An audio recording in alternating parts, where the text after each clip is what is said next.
Video video नहीं आ रहा है। मोबाइल लगे थे दादा के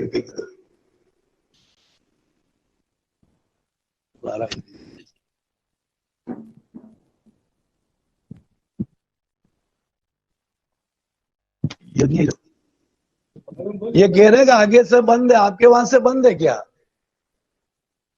ये मेरा ऑपरेटर कह रहा है कि वहां से बंद है, आपके वहां से वीडियो ऑफ है, वहां से आपके वहां से नहीं, यहाँ से साहब ने चालू है। देख लिया सिरमाली जी, वैसे ही देख लिया, केक कट गया है और अब साहब को उद्बोधन के लिए आमंत्रित करो आप। जी जी जी। अब हम रेड्डी साहब का बाद में रखवा देंगे स्पीच, और साहब का हम सब 7 लाख मजदूरों की तरफ से इंटर की स्थापना दिवस पर, गहलोत साहब के जन्म दिवस पर कोटि कोटि अभिनंदन करते हुए हमारे जननायक गरीबों के गांधी हर चिंता करने वाले, अभी 3 दिन पहले जब आपने किया था, इतना भावनापूर्ण, इतना दर्द हुआ और आपको इतने दुख प्रकट किया आपने, और आपने कहा कि 7 करोड़ जनता के बीच में न विधायक जा सकता न मंत्री जा सकता। इस महामारी से बचने के लिए जो आपका दर्द झलका, ऐसे महान नेता को मैं आमंत्रित करता हूं तो वो इंटर के 75वें स्थापना दिवस पर और अपने जन्म दिवस पर हम मजदूरों को आशीर्वाद देकर अनुग्रहित करें। परम आदरणीय मुख्यमंत्री महोदय अशोक जी गहलोत साहब।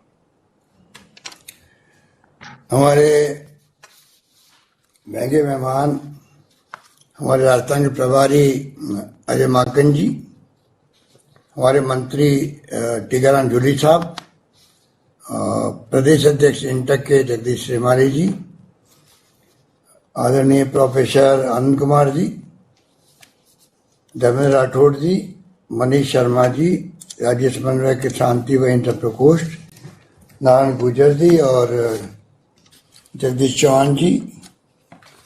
मुझे आज बहुत प्रसन्नता है कि मुझे सौभाग्य मिला है कि आज मैं आपके बीच में यहाँ मौजूद हूँ, और प्रोफेसर आनंद कुमार जी जिनको मैं जानता हूँ लंबे अरसे से, अजय भाई को तो सब जानते हैं कि किस प्रकार मजदूरों में काम करते थे, यहाँ पहुँचे हैं। आनंद कुमार जी के विचारों में अवगत हूँ और उसकी एक झलक अभी हमें देखने को मिली। मैं सबसे पहले उनको विश्वास दिलाऊंगा, जो सुझाव उन्होंने दिए हैं वो हमारे लिए बहुत कीमती हैं, और मैं वापस उनको रिपीट नहीं करना चाहूँगा समय बचाने के लिए, परंतु हर उनका विचार जो मैंने नोट भी किया है, मैं चाहूँगा कि जगदीश श्रीमाली जी संपर्क में रहें, एक नोट तय करें जिससे कि नीति निर्माताओं का, श्रमिकों का, सरकार का संवाद स्थापित हो, और उद्यमी हो या श्रमिक हो, सरकार हो या श्रमिक हो, उनके रिश्ते कायम ऐसे हों कि उन्होंने, जैसा उन्होंने कहा, कि देश में एक मिसाल कायम हो जाए।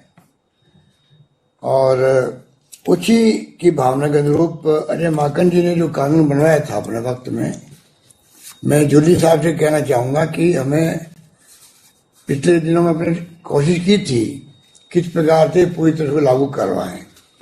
हालांकि उसमें कई अड़चन आती है लोकल लेवल पर फिर भी हमारी मास्टर प्लानिंग करके वो एक ऐतिहासिक कानून है जिसके ऊपर अपने को कायदे के अनुसार किस प्रकार उनको बचा सकें, उनका शोषण रुक सकें। उनको तो प्रतिदिन शोषण का शिकार बनना पड़ता है, पुलिस से भी और प्रशासन से, सब तरह से। तो वो भी कानून कैसे लागू हो रहा है राजस्थान के अंदर, मैं चाहूँगा कि उसके अंदर जूली खुद ही एक कमिटमेंट वाले व्यक्तित्व के धनी हैं, तो मैं चाहूँगा कि वो इस काम को हाथ में लें। बहुत अच्छी बातें कही गई, जो बताया गया कि 6-7% संगठित मजदूर है सिर्फ, बाकी तो असंगठित ही है। इसमें सब सारा आ जाता है। अजय माकन ने ठीक कहा कि 67% तक कैसे पहुंचे, और वो उसका जवाब यही है इंटों को मजबूत कैसे करें। जब गांधी जी के वक्त में, और गांधी जी ने तो 1918 के अंदर ही, जब मिल मालिकों को लेके जो शुरुआत करी थी अहमदाबाद के अंदर, धरने दिए थे गांधी जी ने खुद ने, उस वक्त से एक प्रकार से गांधी जी की भावना देश के सामने आ चुकी थी। किस प्रकार से वो चाहते हैं कि मजदूरों का शोषण रुके, और अनशन भी किए, ट्रिब्यूनल में भी गए, उनको न्याय दिलाया। और जैसा आपने कहा 3 मई 1947 को तो इंटर की स्थापना करने में भी उनकी बड़ी भागीदारी रही।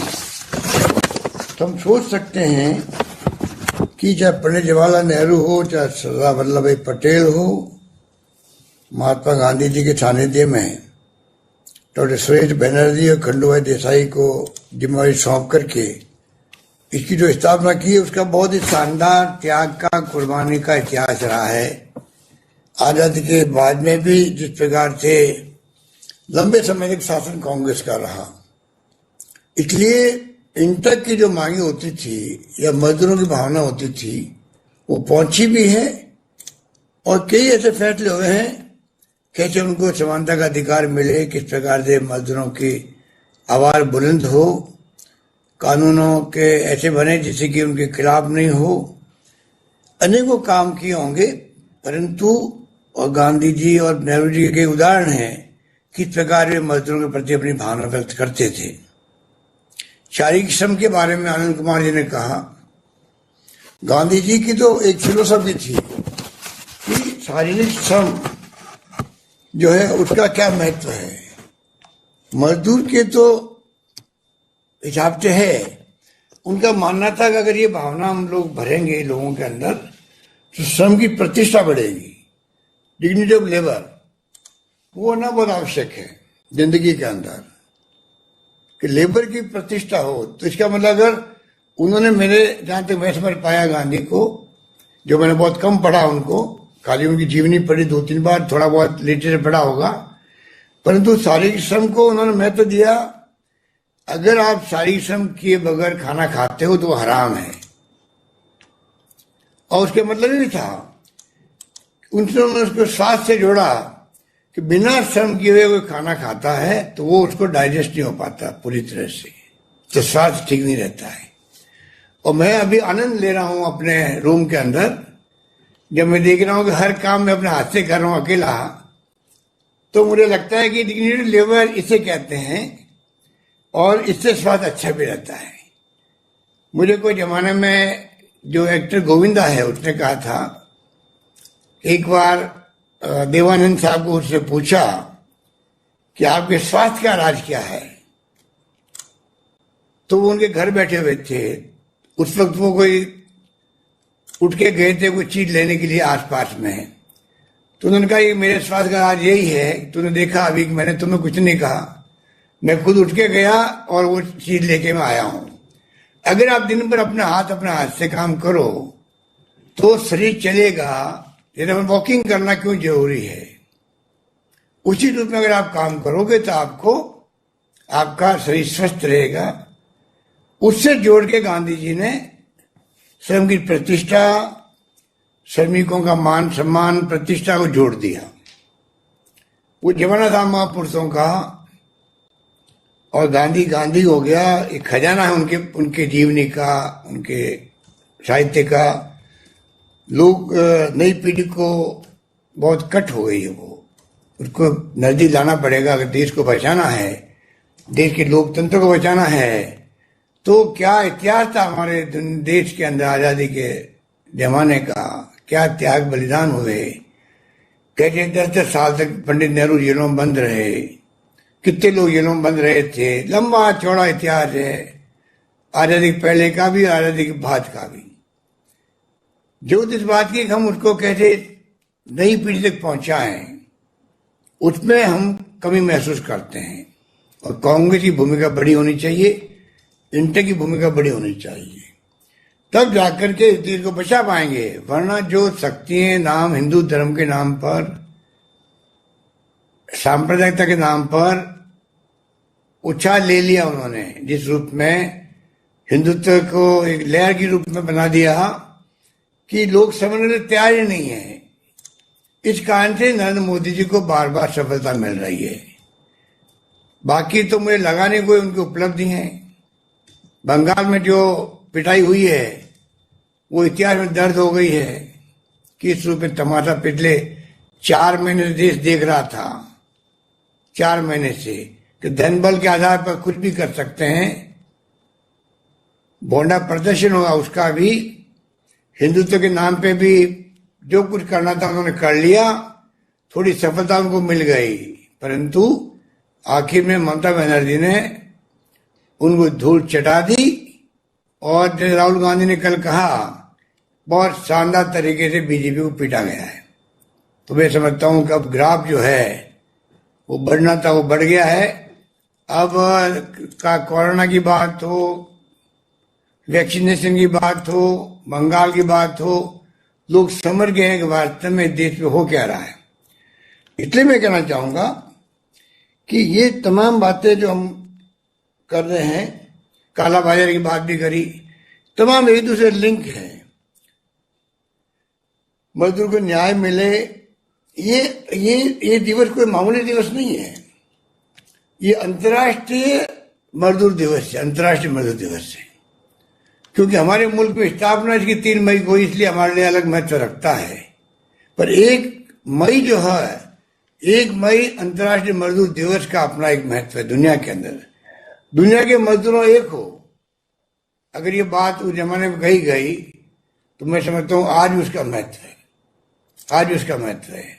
आज जो शोषण हो रहा मजदूरों का, आज जिस मजदूर ने देश को, दुनिया को बनाया है, उसका मान सम्मान कहाँ होता है? खाली मजदूरी की बात नहीं है। जैसा आनंद कुमार जी ने कहा, उसको न्याय मिले, काम की गरिमा मिले, आनंद मिले, कहने का मतलब क्वालिटी ऑफ लाइफ हो उसकी। ये फिलोसफी ध्यान में रख करके हमें हमारे देश की नीतियों को, हमारे देश की जो सोच है, सरकार की जो सोच है, उसको बदलवाना पड़ेगा।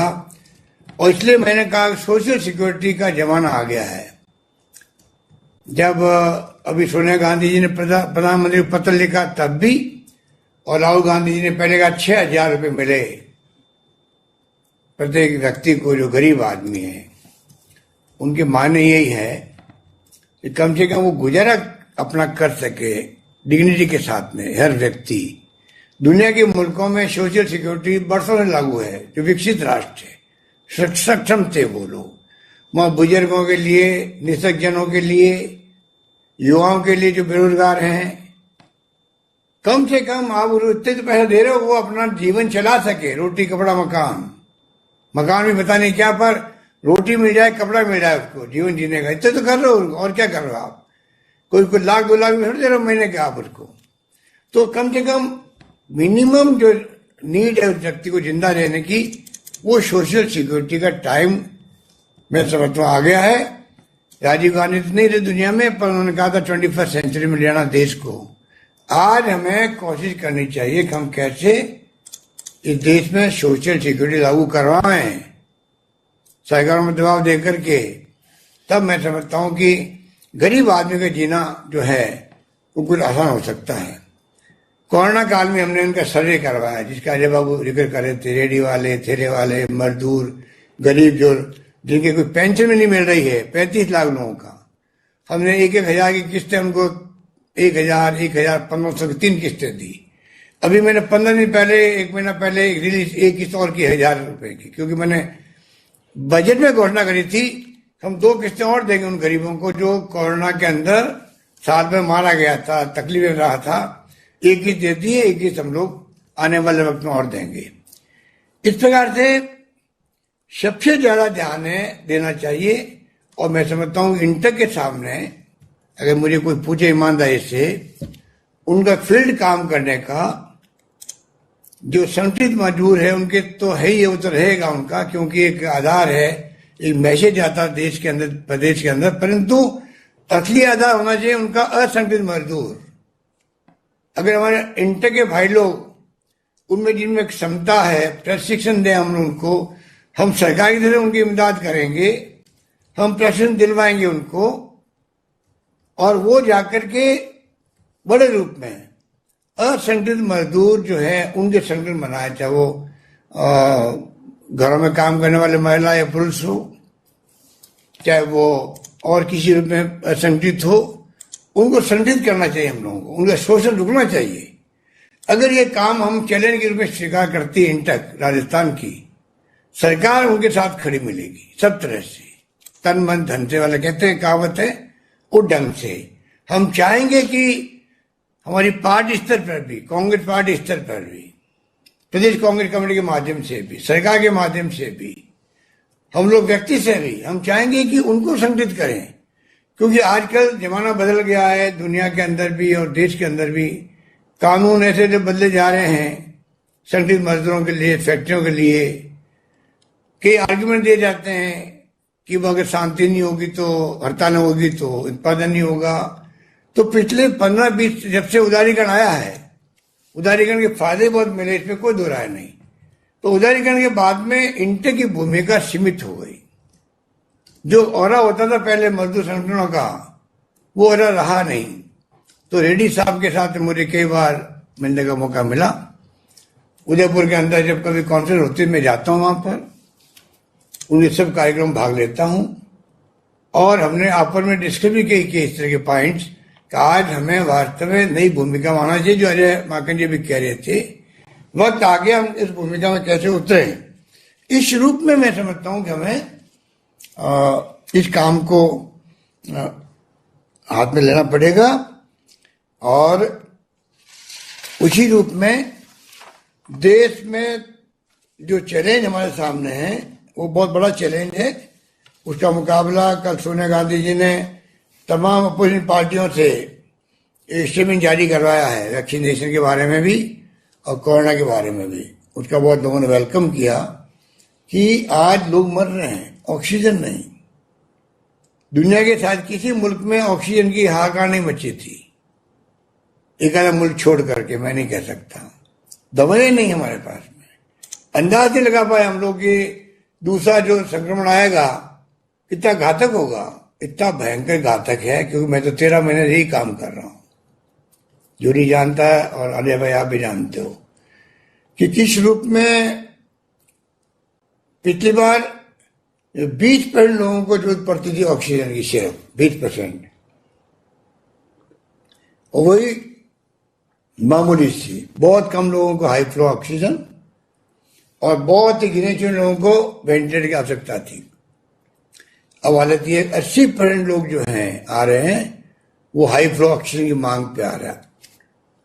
आईसीयू के अंदर सीधे आपके वेंटिलेटर की आवश्यकता, और यंग बच्चे और प्रेग्नेंट औरतें भी आ रही है, और साथ मर रहे हैं, क्योंकि 2 दिन का स्टे, 3 दिन का स्टे, 12 घंटे का, 9 घंटे का, 7 घंटे का स्टे।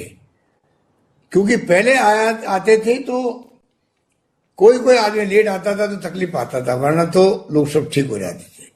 अब तो आते ही लेट हैं कई तो। और ये भी तो कोरोना का नया जो प्रकोप आया है, ये भी ऐसा आया कि जो बहुत जल्दी फैलाता है। तो परिवार एक साथ आगे बढ़ते होते हैं, 3-4 मेंबर, 5 मेंबर परिवारों के। ये धर्मेंद्र राठौड़ जी का परिवार पूरा चारों के चारे संक्रमित हो गए हैं। ऐसे बहुत लोग हैं जो इस प्रकार की स्थिति में रहते हैं। तो कहने का मतलब ये कि अभी जो नया जो संक्रमित का जो ये कोरोना का आया है वेरिएंट, इस प्रकार का आ गया है जो कि जल्दी फैलता है, तेजी से फैलता है, ज्यादा घातक है, सीधा निमोनिया करता है, लंग्स पे जाता है, मृत्यु दर ज्यादा हो गई है, ऑक्सीजन की रिक्वायरमेंट इतनी हो गई है कि हम भीख मांग रहे हैं केंद्र सरकार से। मैं 3 मंत्रियों को भेजा दिल्ली में, सब मिल गया सबसे, सब आप सबको मालूम होगा। अमित शाह से मैंने आज सुबह बात करी, परसों बात करी, cabinet secretary, security advisor to prime minister mister Doval, principal secretary to prime minister mister Mishra, किसी छोड़ा ही नहीं मैंने। कई नाम ऐसे होंगे, मैं रोज बात करता रहता हूँ। हेल्थ सेक्रेटरी से बात करी, मिस्टर अरमानी जो ये बांटते हैं ऑक्सीजन, ट्रांसपोर्ट का मिनिस्टर सेक्रेटरी हैं, सबसे मैंने बात करी और भीख मांग रहे हैं हम ऑक्सीजन की, दवाइयों की। ये स्थिति हमारी है। टैंकर की, टैंकर नहीं हमारे भाई, ये टेक्निकल अलग तरह के टैंकर होते हैं। आज अमित शाह जी ने कहा मैं 5 टैंकर आपको अलॉट कर रहा हूं। अब बताइए, गृह मंत्री देश का 5 टैंकर के लिए मुझे फोन कर रहा है, तो ये स्थिति देश में अभी आज बनी हुई है।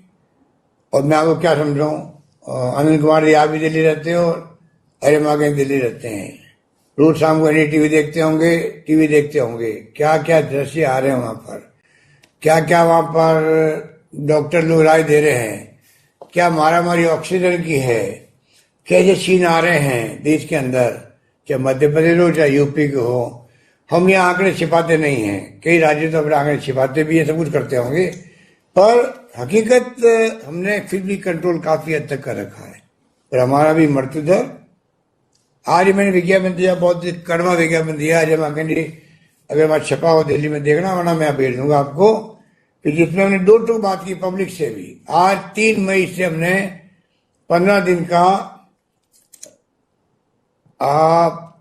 जो लॉकडाउन लगाया, एक प्रकार लॉकडाउन की तरह ही है, वो नाम दिया उसका हमने, क्या दिया और नाम उसका दिया जन अनुशासन पखवाड़ा तो था पहले, उसको हमने जोड़ दिया है एक प्रकार से थोड़ा ज्यादा, कोई नाम भूल गया मैं, तो कहने का मतलब इस प्रकार से हमने उसको किया है कि जिसे पब्लिक समझ जाए 2 टूक घातक है, समझ जाओ, बचना है तो उसी ढंग से आप बिहेव करो जैसे कि आप कोरोना लॉकडाउन में रह रहे हो,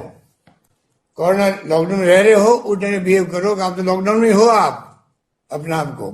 कल शाम को फ्लैग मार्च करवाया पुलिस के, मैंने पूरे राजस्थान के हर जिले के अंदर, घोड़ों से भी और पैदल मार्च से भी, गाड़ियों में भी, जिला कलेक्टर, एसपी, कमिश्नर, आईजी, तमाम पुलिस फोर्स को करवाया, मार्च करवाया। लोगों को लगे कि स्थिति ये है कि क्या स्थिति बन गई है। इस रूप में हमने जो है आज सुबह 5 से 12 बजे दुकान खुली, उसके बाद में अब हमारा आज कर्फ्यू शुरू हो गया है, कल सुबह 5 बजे दुकानें खुलेगी। मजदूरों को छूट दी गई है, रेड अलर्ट जन अनुशासन पखवाड़ा नाम दिया है। तो इस प्रकार से हमने, कहने का मतलब कि सब तरह से हम कोशिश कर रहे हैं कि कैसे लोगों की जान बच जाए। और जो सुनते हैं, अभी 24 लोग मर गए अभी 3-4 घंटे पहले कर्नाटक के अंदर, गवर्नमेंट हॉस्पिटल के अंदर ऑक्सीजन बंद हो गई और लोग मारे गए। अभी 4-4.5 घंटे पहले की बात है, पूरा मीडिया उसको लेके चल रहा है। क्या बताइए कि हम तो चिंता कर रहे हैं कि राजस्थान को हम कैसे बचाएं, किस रूप में हम लोग इसको लेके काम आगे बढ़े। इस रूप में मैं समझता हूं कि हम सबको मिलकर काम करना है और आप निश्चिंत रहो। जो बातें आज कही गई है उसमें मैं खुद चाहूंगा हम आगे बढ़े थोड़ा। वैसे में कई प्रयोग किए जो अभी श्रीमाली जी कह रहे थे, सिलोकेसिस, अरुणा राय जी की टीम जो है अच्छा काम कर रही है, निखिल डे ने अच्छा काम किया, सरकार का ध्यान आकर्षित किया सिलोकेसिस बीमारी। अब आप कल्पना करो, हम लोग सोचते हैं कि मजदूर की जिंदगी क्या है जो देश का निर्माण करता है। आप कितने बड़े उद्योग लगा दो, फैक्ट्रियां लगा दो, कुछ भी कर लो। जैसे जूली कह रहा था कि कहाँ पहुंच के हवाई बनने लग गए, बनाया किसने? मजदूर ने बनाया। आप बताओ, जो मजदूर सब कुछ कर रहा है उसके लिए हम क्या कर रहे हैं? तो सिलोकेसिस बीमारी जो माइनिंग में काम मजदूर करता है, आप बताइए आज तक ये 10-12 साल छोड़ दीजिए, आज तक उस बीमारी को कोई समझ में नहीं पाया। मैं देश की बातों नहीं करता और मैं समझता हूं देश में ऐसी स्थिति होगी। सिलोकेसिस बीमारी को टीबी समझते थे लोग, इलाज करते थे टीबी का उसको, मरीज को। आप बताइए, अब जब मालूम पड़ा कि ये टीबी नहीं है, सिलोकेसिस बीमारी जो माइनिंग में काम करते हैं तो जो खंग उठती है, माइक्रो पार्टिकल्स वो जमते हैं फेफड़े में और उसको हो जाती है टीबी हो जाता है, उनको चिरोगिस हो जाती है, और उसकी जिंदगी तो आप समझ लो उसको मरना ही एक दिन, चाहे वो साल भर मरे, 2 साल मरे, 5 साल मरे, अलग बात है। उसके लिए हमने स्कीम बनाई, पॉलिसी बनाई है, उनका हम लाखों रुपए की मदद कर रहे हैं, तो भी हमें संतोष नहीं है। माइनिंग के ऑनर्स को पाबंद किया हुआ है, किस प्रकार उनको जब वो माइनिंग का काम करेगा तो क्या क्या प्रोटेक्शन दिए, आपको उनको सुविधाएं देनी है, सब कुछ किया, कानून बनाया, मजदूर खुद भी लापरवाही कर देते हैं। आप बताइए किस प्रकार की जिंदगी मजदूर की हो? वो मजदूर सम्मान का पात्र है, गरिमा का पात्र है, अच्छी जिंदगी जीने का पात्र है, जिसके बगैर तो आप एक बिल्डिंग, अपना मकान खड़ा नहीं कर सकते। हम जिसमें बंगले में रहते हैं, उड़ते हैं, सब कुछ मजदूर के बेसिस पर है। इतने दुनिया के मजदूरों एक होने की बात जो की गई थी, मैं समझता हूँ आज भी मौजूद है वो, और हमें आने वाले वक्त में जो कुछ कर सकते हैं, मैं आपको विश्वास दिलाना चाहूँगा कि ये चिरंजीवी योजना हमारी ऐतिहासिक है। ये 5 लाख का बीमा हो गया ऑटोमेटिक सबका, गरीबों का, एक नया पैसा उसको नहीं देना है। पूरा प्रीमियम 3000 करोड़ का हम दे रहे हैं। 400 करोड़ मुश्किल से भारत सरकार आयुष्मान भारत की स्कीम जो थी पहले, उसमें मिलते थे हमें, बाकी हम ही दे रहे थे। हो सकता है कोई ऐतराज कर दे कि आपने नाम बदल दिया, चिरंजीव कर दिया, हो सकता है बंद कर दे, वो अलग बात है। 300-400 करोड़ रुपए हम उसकी परवाह भी नहीं करेंगे, हम लागू रखेंगे इस योजना को।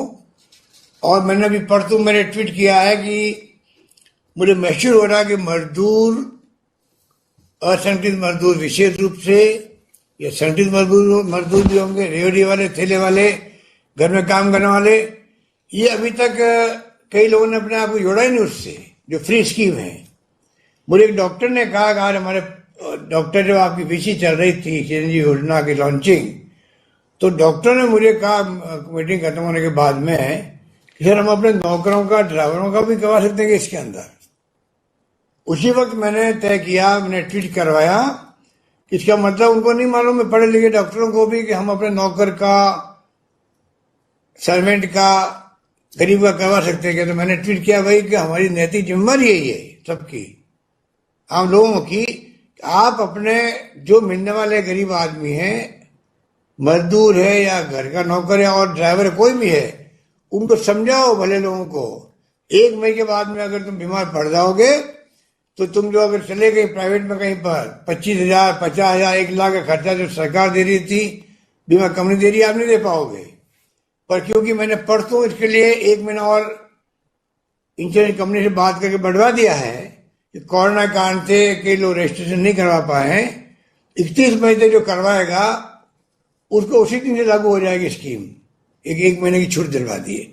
मैंने कहा आप कृपा करके, हमारी नैतिक जिम्मेदारी है, आप इसको आगे जाके फैलाओ और सुनिश्चित करो कोई व्यक्ति इसमें बाकी नहीं रहे। रजिस्ट्रेशन सिंपल रजिस्ट्रेशन होना है, अपने नंबर दे करके, जनरल कार्ड के नंबर दे के, और कुछ नहीं करना चाहिए। तो मैंने एग्जाम्पल दिया आपको कि हमारी तरफ से तो कोई कमी रखेंगे नहीं, और इसमें मजदूर लोग ज़्यादा, उनके फ्री कर रखा सबके, खाली 1 लाख जो पैसा दे सकती है, उनका प्रीमियम भी आधा हम दे रहे हैं, सिर्फ 850 रुपये उनको ले रहे हैं उनसे, जो लोग 1/5 होंगे या बहुत कम होंगे, बाकी सबका फ्री कर दिया हमने। लघु सीमांत किसान हो, चाहे वो मजदूर हो, चाहे कोई भी हो, चाहे NFA से जुड़े हुए लोग हों, चाहे SHE से जुड़े हुए लोग हों, इस प्रकार से इस स्कीम को लागू किया है।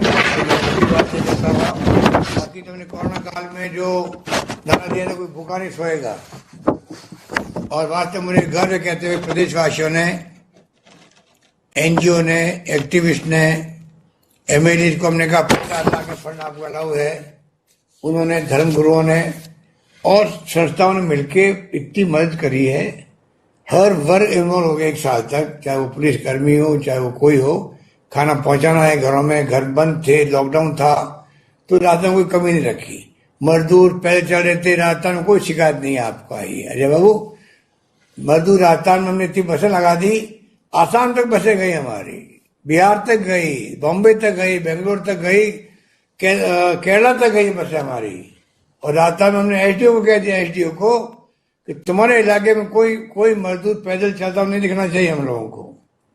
उनको इकट्ठा करो, कैंप लगाओ, खाने में इंतजाम करो जब तक बसें नहीं आए। बात आए तो बस से छोड़ो, चाहे रास्ता के अंदर छोड़ो, जिलों के अंदर, चाहे रास्ता के बाहर छोड़ो। यूपी में, हरियाणा में, मध्य प्रदेश में, सब जगह भेजी हमने बसें। कोटे के 1-2 लाख स्टूडेंट को भेजा हम लोगों ने ट्रेनों के अंदर, सब खर्चा हम लोगों ने देना मंजूर किया। कहने का मतलब कि कोरोना के अंदर मैनेजमेंट बहुत शानदार हुआ। और आज मैं कहना चाहूँगा कि हमारे साथी शेमाली जी को, ये जब से बने हैं, नौजवान से जब से जुड़ गए इंटक से, और जगदीश राज शेमाली, और जिस रूप में उन्होंने प्रदेश अध्यक्ष रूप में काम संभाला है, इसके लिए बधाई के पात्र हैं और रात दिन एक किए हुए हैं। और मैं उम्मीद करता हूं कि इनके नेतृत्व में जो आज हम सब ने जो बात की है, आनंद कुमार जी ने भी, अजय भाई ने भी, जूली साहब ने भी, धर्मेंद्र राठौड़ ने भी, सब पे हम लोग चिंतन करेंगे, मनन करेंगे। आने वाले वक्त में और ज्यादा मजबूती से रास्ता में इंटक मजबूत हो, इसमें कोई कसर नहीं छोड़ेंगे। यही बात करता हुआ मैं आप सबका शुक्रिया अदा करता हूँ। आपने मेरे को जन्मदिवस की बधाई दी। जन्मदिवस में मनाता भी नहीं हूँ, पर भीड़ आती है, रक्तदान करते लोग। इस बार मैंने कहा भैया कोरोना है, ध्यान रखो। तो मुझे खुशी है कि मैं आज आपके साथ बैठा हुआ हूँ, मुझे आनंद की अनुभूति हो रही है, और मैं आप सबके साथ में बैठ करके मुझे इतनी बातें सुनने को मौका मिला, मेरा और ज्ञानवर्धन हुआ। इसका उपयोग मैं करूंगा आने वाले वक्त में मजदूरों के हित में। यही बात कहता अपनी बात समाप्त करता हूँ। धन्यवाद। सर, ये हमारे लिए ऐतिहासिक दिन है कि आपके जन्मदिन पे हम 2 घंटे आपके साथ हैं।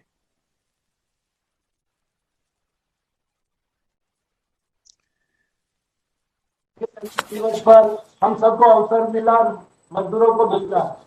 अभी हमारे बीच में रेड्डी साहब भी जुड़ गए हैं और वो अपना संबोधन दे। उसके पहले मैं गहलोत साहब से निवेदन करता हूँ कि गहलोत साहब, हमने